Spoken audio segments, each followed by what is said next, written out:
Capítulo 4. Volver a Dios. Mi esposo y yo hemos tenido mascotas desde el principio de nuestro matrimonio. Nuestra primera perrita juntos fue una chihuahuita negra llamada Susie, que todavía está con nosotros. Resulta que un día yo me encontraba en la cocina preparando la cena, y algo de lo que estaba cocinando se cayó en un espacio que había entre la estufa y la pared. Sin dudarlo un segundo, Susie, mi aspiradora personalizada, fue a tratar de comerse lo que se había caído, y se metió en ese espacio del que luego ya no pudo salir. Al verla desesperada tratando de salir, comencé a ayudarla. Se me ocurrió la tan increíble idea de jalarla, pero no pude liberarla, ya que estaba atascada. En medio de mi desesperación llamé a mi esposo, quien tuvo una idea mucho más inteligente y lógica que la mía: mover la estufa hacia el otro lado. Al estar desesperada, terminó olvidando aquello que resultaba elemental y que era lo único que iba a lograr sacar a mi perrita.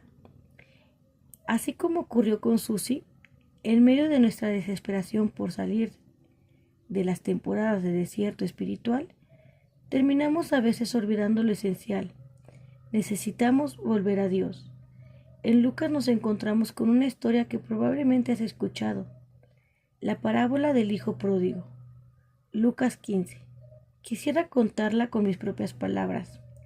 Había un hombre que tenía 2 hijos, y el menor de los 2 decidió que quería que su padre le entregara la parte de su herencia, por lo que el padre así lo hizo. Días después, el hijo menor tomó todo lo que tenía y se fue a tierras lejanas, donde malgastó sus bienes viviendo perdidamente. Justo cuando el hijo había gastado todo lo que tenía, llegó una gran hambruna en aquel país y él comenzó a pasar hambre.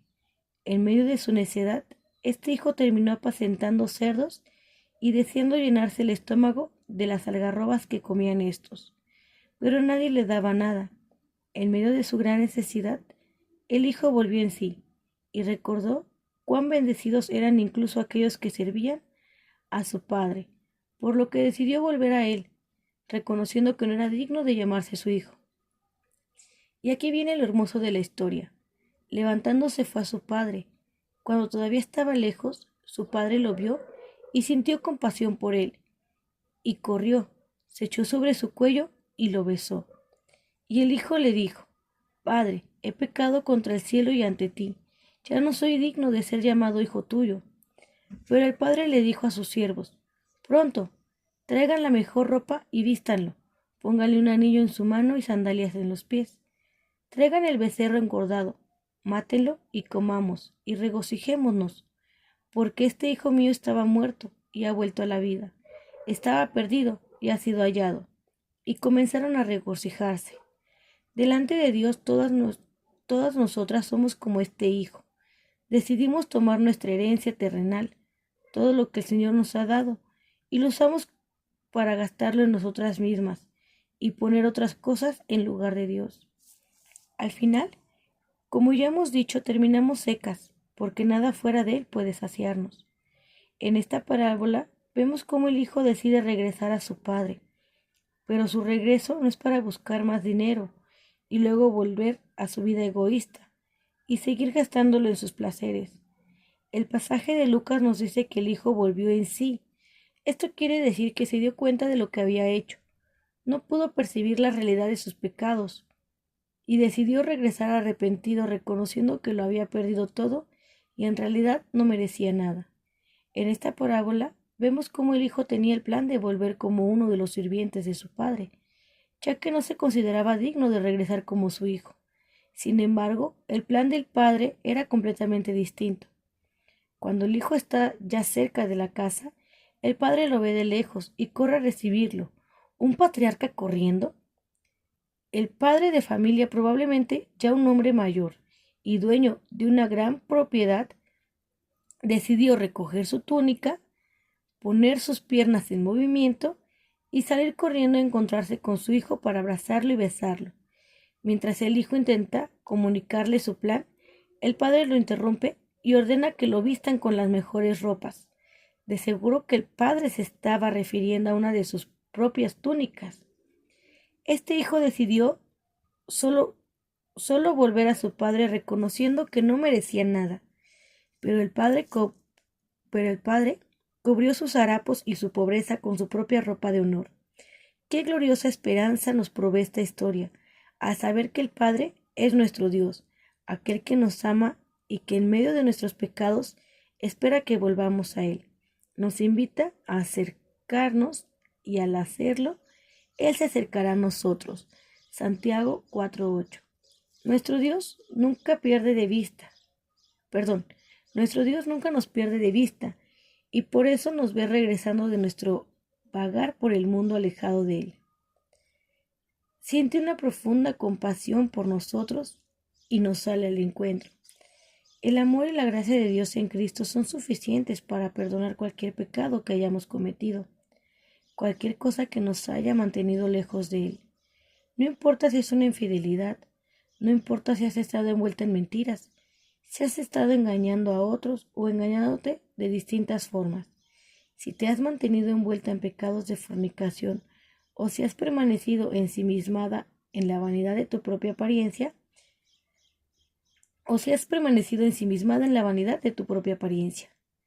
El hijo menor sabía que en la casa de su padre iba a encontrar comida de sobra, pero al regresar también aprendió que en su padre había suficiente gracia para cubrir sus pecados. No hay mal alguno que el gran amor de nuestro Padre no pueda cubrir en Cristo. No hay pecado que su gran misericordia no pueda alcanzar y perdonar, porque Jesucristo pagó por todos nuestros pecados en la cruz del Calvario.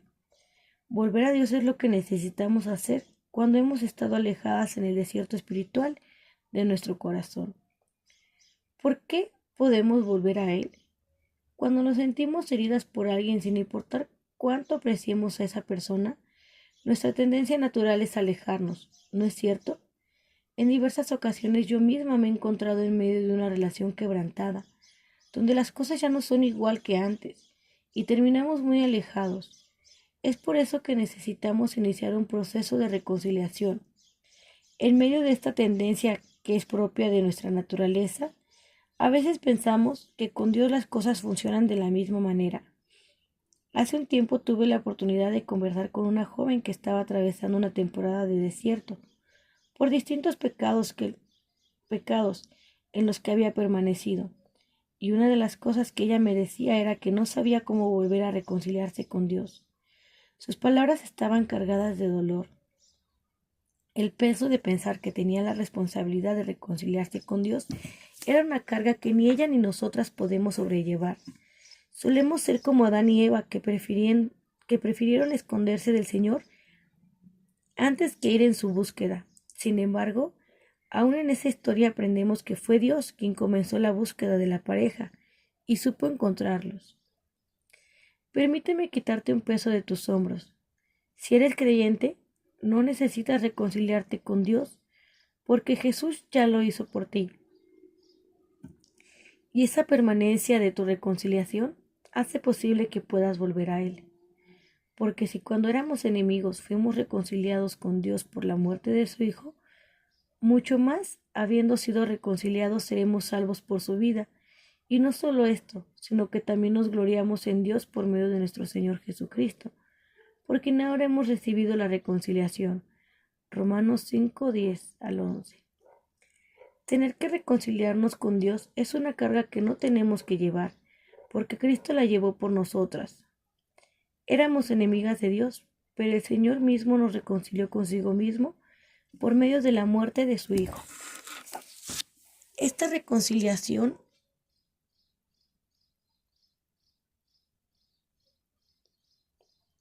esa reconciliación por su gracia es para siempre, porque no depende de nosotras en lo absoluto.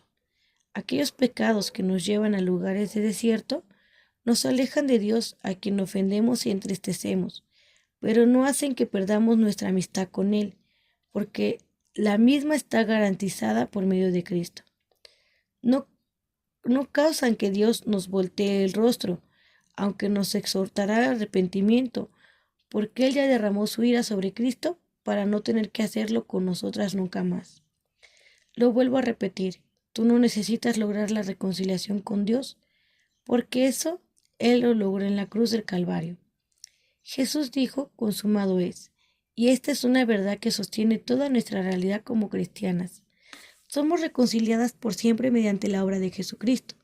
Si en medio de nuestro pecado volvemos a Dios para buscar su reconciliación, esto será posible, pues ya fuimos reconciliadas y nuestro estado de hijas de Dios nos garantiza que Él siempre esté mirándonos de frente, aunque nosotros le hayamos dado la espalda.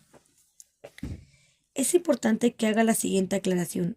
A pesar de que nunca más seremos enemigas de Dios, estar reconciliadas con Él por siempre no quiere decir que podemos seguir pecando deliberadamente y que no hay nada que se requiera de nuestra parte para volver al Señor. No debemos ignorar nuestro pecado, porque Dios no lo hace. Es cierto que Él no nos toma en cuenta nuestras transgresiones para condenación, pero como ya hemos visto, el pecado siempre tiene consecuencias dolorosas para nuestras vidas. Y aunque Dios no nos voltea el rostro, nosotras sí nos alejamos de Él, y el Espíritu Santo es contristado. Efesios 4:30. No tenemos sobre nosotras la carga de reconciliarnos con Dios, porque por la obra de Cristo nuestro estado de reconciliación no cambia, pero sí tenemos el llamado a acudir en arrepentimiento delante de Él. La promesa del Señor es que por su gracia tenemos garantizado que recibiremos perdón y limpieza, porque si confesamos nuestros pecados, Él es fiel y justo para perdonar nuestros pecados y limpiarnos de toda maldad. Primera de Juan 1:9. En esto radica nuestra esperanza. No importa lo grande de nuestro pecado y lo lejos que hayamos estado. Si volvemos a Él arrepentidos, nuestro Padre Celestial nos recibe, nos perdona y nos limpia, porque la sangre de Cristo ya ha comprado nuestro perdón, libertad y reconciliación eternos. Quisiera recalcar que nuestra reconciliación con Dios es únicamente obra del Señor. Dios es el mensajero y el creador del ministerio y el mensaje de la reconciliación.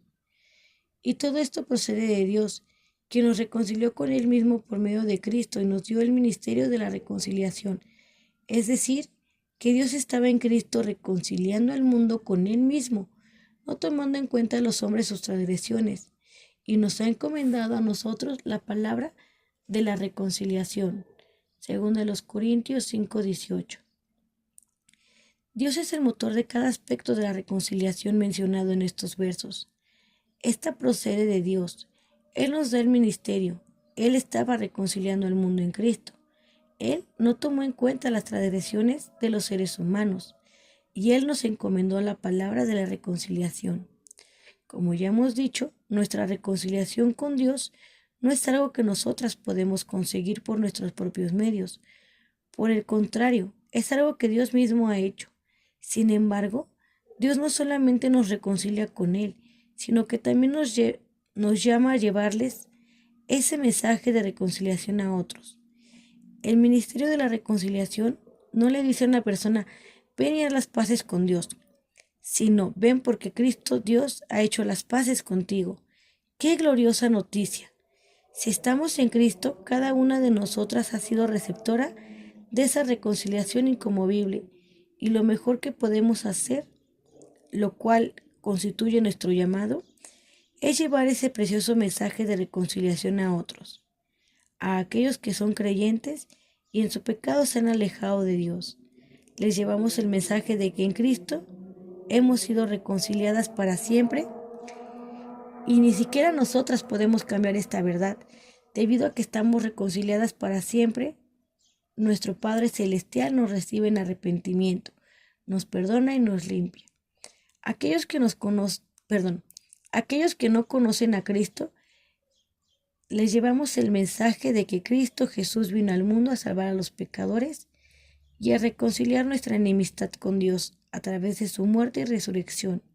En Él tenemos perdón, en Él tenemos redención y reconciliación. Gloria a Dios por nuestra reconciliación eterna. Gloria a Él por el privilegio de sus embajadoras y llevar el gran mensaje de la reconciliación que hemos recibido ya en Cristo. Arrepentimiento y perdón. Como acabamos de ver, nuestro alejamiento en el desierto espiritual no cambia nuestra posición en la familia de Dios. Dios no separa a sus hijos pecadores de su familia cuando pecan, como tampoco tú repudias a tus hijos cuando desobedecen. Gloria a Dios por la obra de Cristo, que garantiza nuestro estado como hijas de Dios. Ahora bien, así como necesitamos recordar esta gran verdad, también debemos entender que aunque el pecado no rompe nuestro estado como hijas, sí afecta nuestra comunión con Él. El pecado entristece a Dios, rompe su corazón y nos lleva a alejarnos de Él y encontrar un desierto y entrar en un desierto espiritual. Sin embargo, aun en medio de nuestros desiertos, podemos volver a Dios, pero necesitamos hacerlo en sus términos, a través del camino del arrepentimiento. Probablemente has escuchado a alguien haciendo una ilustración de cómo se ve el arrepentimiento. Una persona que va en una dirección se detiene y comienza a caminar en dirección opuesta. Definitivamente el arrepentimiento requiere que nos detengamos de seguir caminando en la dirección a la que nos llevaba nuestro pecado y nos volvamos en dirección a Dios. No obstante, hay algo más que necesitas contemplar, y es el papel que juega nuestro corazón, porque allí radica la esencia misma del arrepentimiento. El profeta Joel nos dice: aún ahora, declara el Señor, vuelvan a mí de todo corazón, con ayuno, llanto y lamento. Rasguen su corazón y no sus vestidos.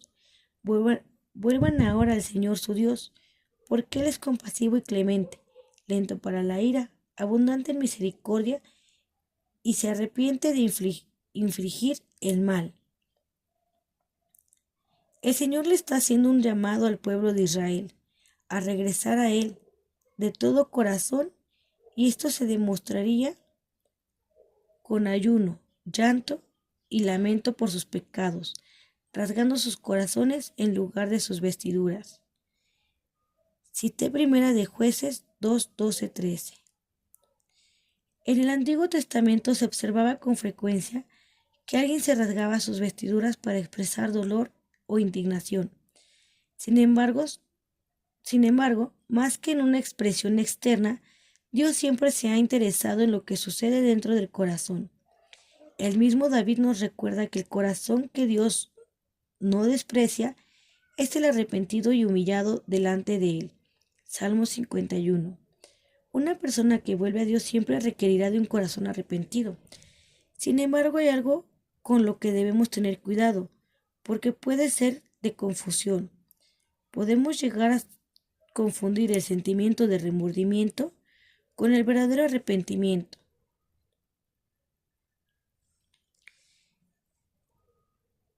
El remordimiento es ese sentimiento de pesar que nos queda luego de que hemos pecado, pero que no necesariamente implica un corazón arrepentido, dolido delante del Señor por el pecado y dispuesto a enmendar su camino. Considera algunas diferencias entre el arrepentimiento y el remordimiento. El arrepentimiento está enfocado en Dios, el remordimiento se enfoca en mí. El remordimiento que a veces nos envuelve en medio de nuestro pecado es uno que mantiene el enfoque en nosotros y no en aquel que genuinamente fue ofendido y deshonrado, Dios.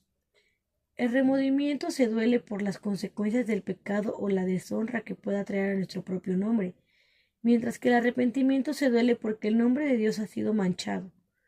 No quiero ser simplista, sin duda, las consecuencias de nuestro pecado deben dolernos, pero el asunto con el remordimiento es que se enfoca solo en el dolor de las consecuencias y pierde de vista al santo contra quien ha sido llevada a cabo la transgresión. El arrepentimiento viene de Dios. El remordimiento muchas veces involucra una culpa que viene del acusador. La palabra misma nos enseña que Dios concede el arrepentimiento. Romanos 2:4. Pero el sentimiento de remordimiento que mantiene un dedo acusador contra mí no viene de Dios, sino del acusador de nuestras almas. Apocalipsis 12:10. El remordimiento que nos acusa olvida la esencia misma del Evangelio, que en Cristo somos justificados y no hay nadie que pueda acusar a los escogidos de Dios. Por el contrario, el arrepentimiento nos lleva a ver que la gracia en Cristo nos perdona y nos limpia de nuestros pecados.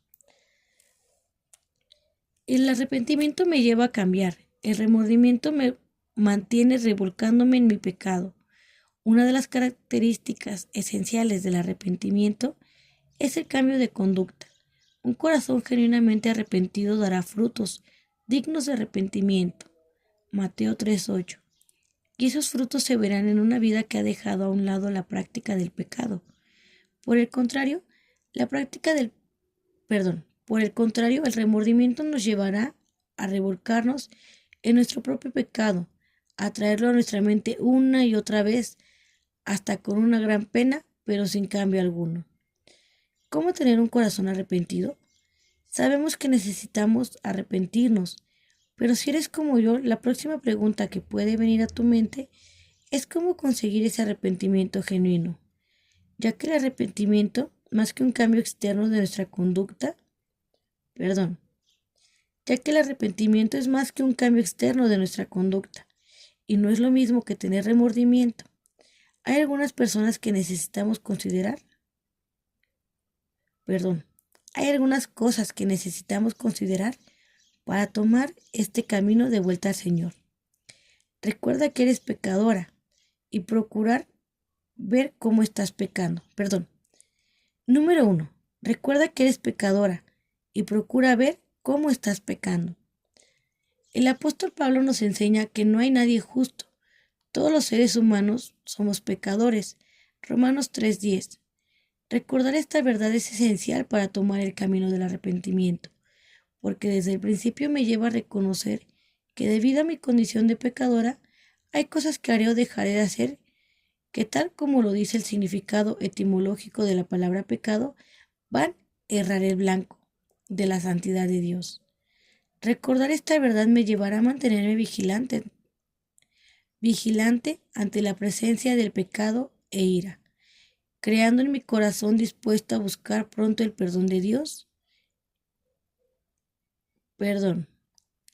Recordar esta verdad me llevará a mantenerme vigilante ante la presencia del pecado e ira, creando en mi corazón dispuesto a buscar pronto el perdón de Dios en Cristo a través del arrepentimiento. Además, reconocer que somos pecadores en un sentido general, también debemos demostrar este reconocimiento de manera específica. Parte esencial del camino del arrepentimiento es poder identificar cuál es el pecado o los pecados por los que debemos arrepentirnos. De manera específica, si nos mantenemos viendo el pecado solamente como algo general, no podremos darnos cuenta de qué manera específica estamos deshonrando a Dios. Por lo tanto, será muy difícil que podamos arrepentirnos. Si no examinamos nuestro corazón y toda nuestra vida para ver en cuáles pecados nos encontramos envuelta, no lograremos conocer las inclinaciones de nuestro corazón. Por lo tanto, nuestra lucha contra el pecado será como dar golpes al aire, acostúmbrate a hacer la pregunta. ¿Cuáles son los pecados por los que necesito arrepentirme? Número 2. Ora por arrepentimiento. La Biblia nos enseña que Dios es el que nos da el arrepentimiento. Segunda de Timoteo 2:25. Quizás te encuentras en medio de una plática de pecado. Quizás te encuentras en medio de una práctica de pecado y aunque sabes que lo que estás haciendo está mal, vuelves a ese pecado una y otra vez porque el arrepentimiento no se ha producido en tu corazón. Nunca podrás liberarte si lo intentas hacer con tus propias fuerzas. Como creyentes estamos llamadas a caminar en total dependencia del Espíritu.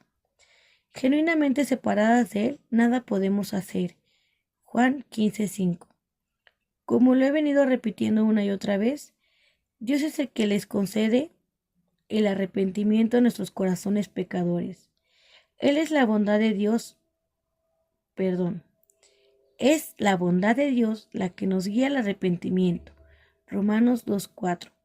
Así que te corresponde orar, clamar al Señor reconociendo tu debilidad, tu imposibilidad de remediar tu situación.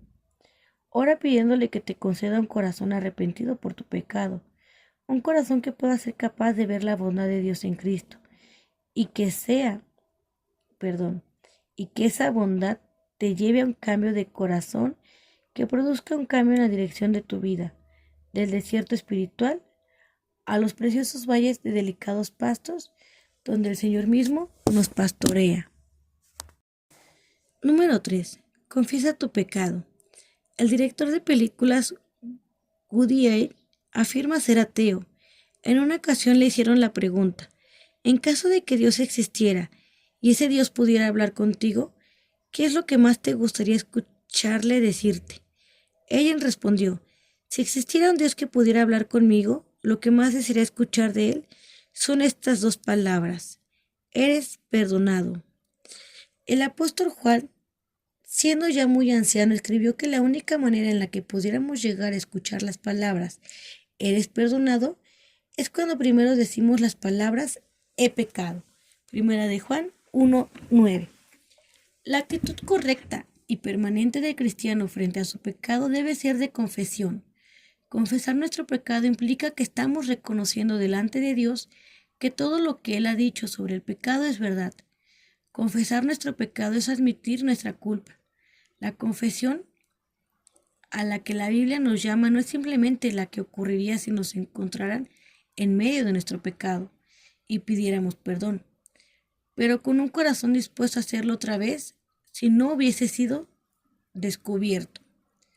La confesión que Dios busca es la que viene de un corazón que ha reconocido que esa acción, palabra o pensamiento es pecado delante de Él y deshonra su nombre. Dios mismo nos garantiza que al confesar nuestro pecado encontraremos perdón y limpieza. No hay perdón ni transformación sin confesión. Esa confesión debe ser a Dios en primer lugar, pero hay pecados en los que necesitamos confesarnos a otros, ya sea porque las implicaciones les afectan o porque necesitamos su apoyo en nuestra lucha contra ese pecado en particular. Número 4. Verifica que te lamentes por las razones correctas. El arrepentimiento siempre implicará lamento por nuestro pecado, pero ese lamento debe ser por las razones correctas. Recuerdo vívidamente un momento en mi adolescencia en el que me encontraba enferma y mi abuela, quien junto a mi mamá cuidaba de mí y mis hermanos, entró a mi habitación para ver cómo estaba, y yo le respondí con desprecio, porque no quería que me atendiera. Cuando ella salió de la habitación comencé a sentirme emocionalmente horrible. Dios me hizo ver que había herido a alguien que me amaba y que simplemente estaba cuidando de mí. Lamentablemente lo que debió terminar en arrepentimiento y perdón terminó en orgullo y silencio. Todo pecado es contra Dios y un corazón arrepentido se duele principalmente porque ha ofendido a un Dios santo y bueno, cuyos mandamientos son para su gloria y nuestro bien. Número 5. Procura que tu corazón aborrezca ese pecado. Thomas Watson, el famoso puritano inglés del siglo XVII, dijo que hasta que el pecado no nos sepa amargo, Cristo no será dulce para nosotras. En nuestro caminar como creyentes debemos cultivar un corazón que vea a Cristo dulce y al pecado amargo. La forma en la que lo logramos es conociendo cada día más a nuestro Señor. Mientras más conozcamos a nuestro Dios, más lo amaremos, y cuando el amor de Cristo sobreabunde y nos controle, ningún otro amor lo hará. Filipenses 1:9. Cada vez que enfrentes la tentación de volver a ese pecado, recuerda lo que ha causado en tu vida y lo que Cristo tuvo que pagar para que no te siga haciendo daño. Número 6. Cambia de ruta. Sería tonto darnos cuenta de que estamos yendo en dirección contraria a nuestro destino y decidir seguir por el mismo camino. El arrepentimiento genuino nos lleva a cambiar de ruta. Esto podría en muchos casos tomar tiempo, pero un arrepentimiento genuino me va a llevar definitivamente al camino del cambio.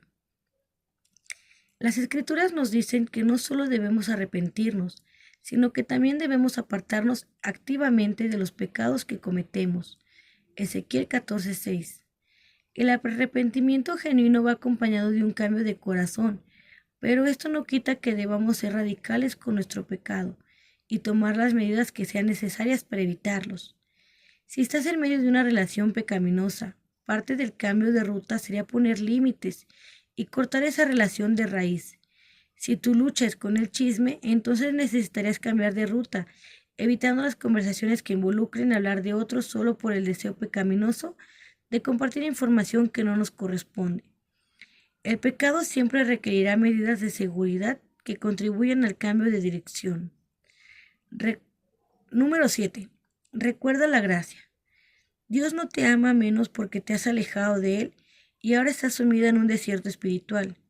Tu corazón seco y alejado no cambia su amor hacia ti. Las aguas estancadas de las que has estado bebiendo no impiden que los ríos de agua viva de nuestro Dios estén disponibles en medio de tus pecados. Recuerda que Cristo solo por su gracia ha pagado un enorme precio por cada uno de ellos y ha hecho posible el perdón y la limpieza de tu corazón.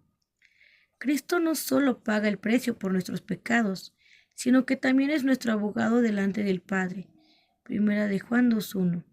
Cuando el pecado llega y nos acusa, Él presenta sus alegatos de defensa y da cuenta delante de Dios de su obra a nuestro favor. La gracia de nuestro Dios abre la puerta para que aprendamos con libertad el camino del arrepentimiento de vuelta a Dios. El hombre rico. Marcos nos presenta un hombre que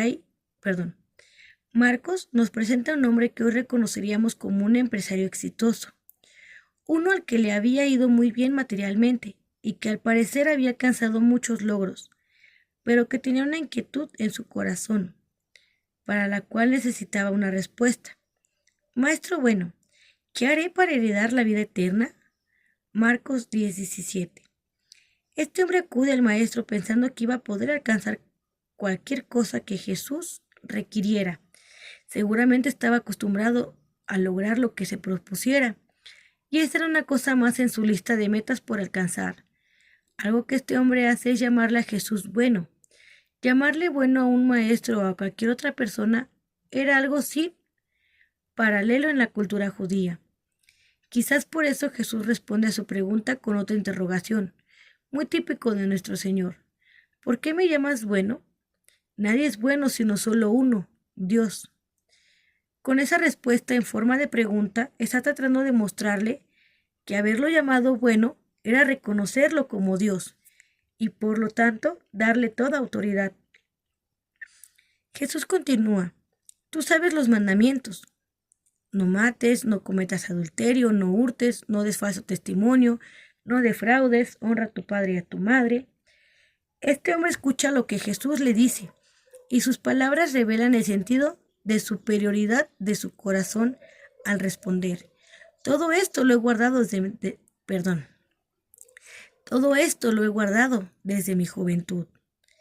Imagínate la escena. Este hombre está delante de aquel que conoce cada uno de nuestros pensamientos, uno que conoce toda nuestra historia y conocía muy bien la suya, justamente aquel que conoce cada uno de sus pecados.